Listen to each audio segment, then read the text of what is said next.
The Ukrainian armed forces said they destroyed a Russian military base in the occupied Melitopol in southern Ukraine early Sunday morning, the city's exiled mayor Ivan Fedorov said in a video address.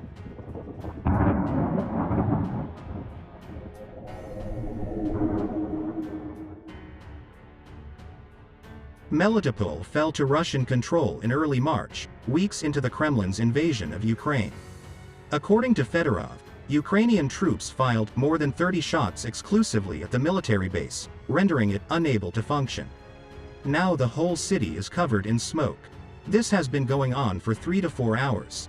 Warehouses on the territory of the transport aviation base are burning, Fedorov added. The head of the Russia-installed council in the Zaporizhia region, Yevgeny Belitsky, said in a telegram post Sunday that shells fell on the territory on the airfield, and that there were no casualties. Russian state news agency RIA Novosti also confirmed the attack, reporting that Ukraine had hit the Avgorodok area of Melitopol, but did not specify what had been targeted.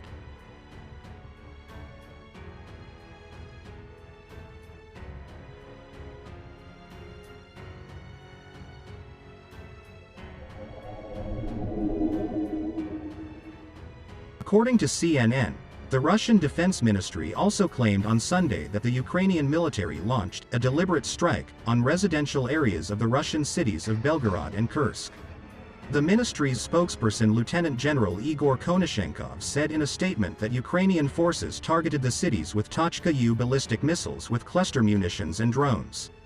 He said 3 ballistic missiles launched at Belgorod were destroyed by Russian air defense systems in the air, adding that the wreckage of one of the missiles fell on a residential building in the city.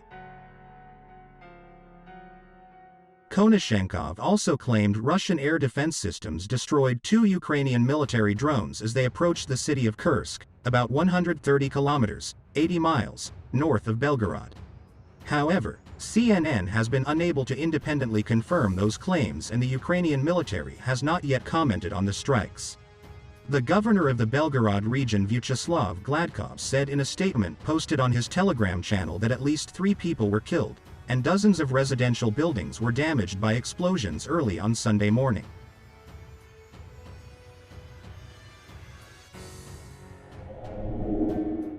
In another development, Ukraine's forces reportedly have withdrawn from the bombed-out city of Lysychansk, prompting Russia to claim full control of the eastern Luhansk region, a key Kremlin war goal. In a tough weekend for Ukraine, Kyiv confirmed on Sunday that Russian forces have taken control of the city of Lysychansk, and by doing so, seized the entire Luhansk province. The capture of the city, from which Ukrainian forces retreated to avoid being encircled, marks another significant step for Russia, which aims to control the entire eastern Donbass region.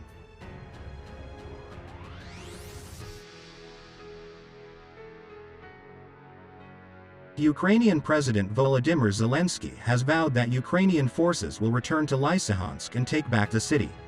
Russian forces appeared to have wasted no time in turning their firepower on cities within the neighboring Donetsk province, which also makes up a significant part of the Donbass. The governor of the region said several key cities had experienced heavy shelling on Sunday.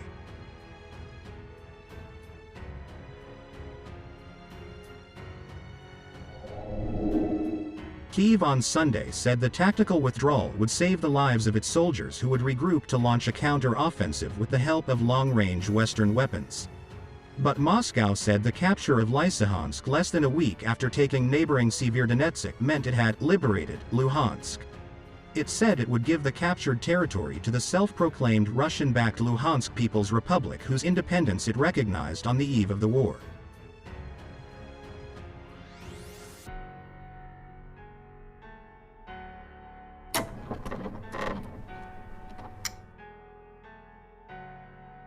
The battlefield focus now shifts to the neighboring Donetsk region, where Kyiv still controls swaths of territory. If the commanders of our army withdraw people from certain points at the front, where the enemy has the greatest advantage in firepower, and this also applies to Lysychansk, it means only one thing, Zelensky said in his nightly video on Sunday. That we will return thanks to our tactics, thanks to the increase in the supply of modern weapons. Zelensky said Russia was concentrating its firepower on the Donbass front, but Ukraine would hit back with long-range weapons such as the US-supplied HIMARS rocket launchers. The fact that we protect the lives of our soldiers, our people, plays an equally important role.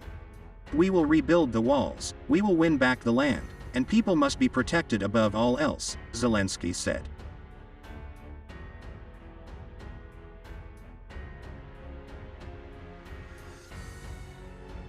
Since abandoning an assault on the capital Kyiv, Russia has concentrated its military operation on the industrial Donbass heartland that comprises the Luhansk and Donetsk regions, where Moscow-backed separatist proxies have been fighting Ukraine since 2014.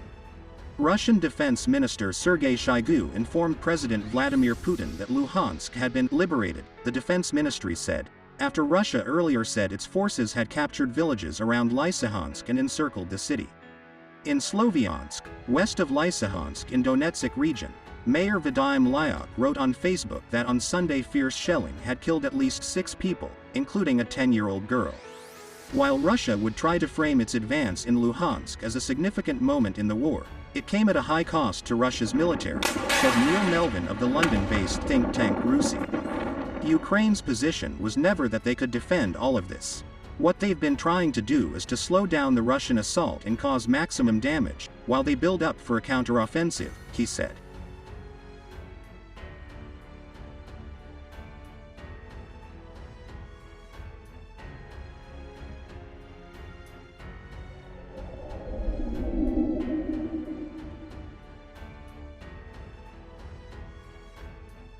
Ukraine has renewed its call for more weapons supplies to resist Russia's invasion.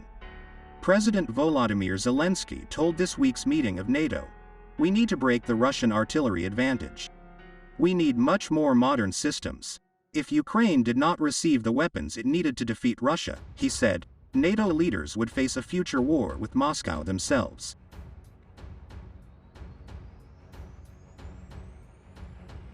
Huge amounts of military equipment have been given to Ukraine by more than 30 countries. In terms of spending, the US has committed to providing far more than any other individual country. The UK and Poland have committed to spending the second and third largest amounts.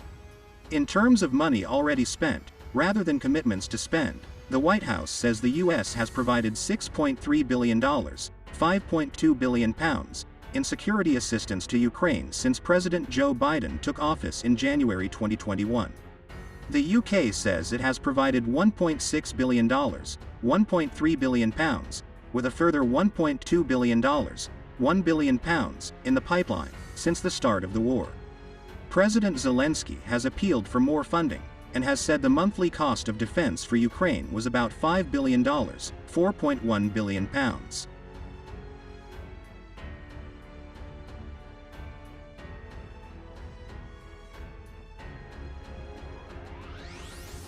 With Ukrainian positions in the east of the country under intense Russian bombardment, analysts say Ukraine badly needs better supplies of artillery and ammunition to hold on to key positions. So far, it is thought that 10 long-range multiple rocket launchers have been either delivered to Ukraine or on the way, from the US, UK and Germany. Ukraine says many more are needed to stall Russia's advance.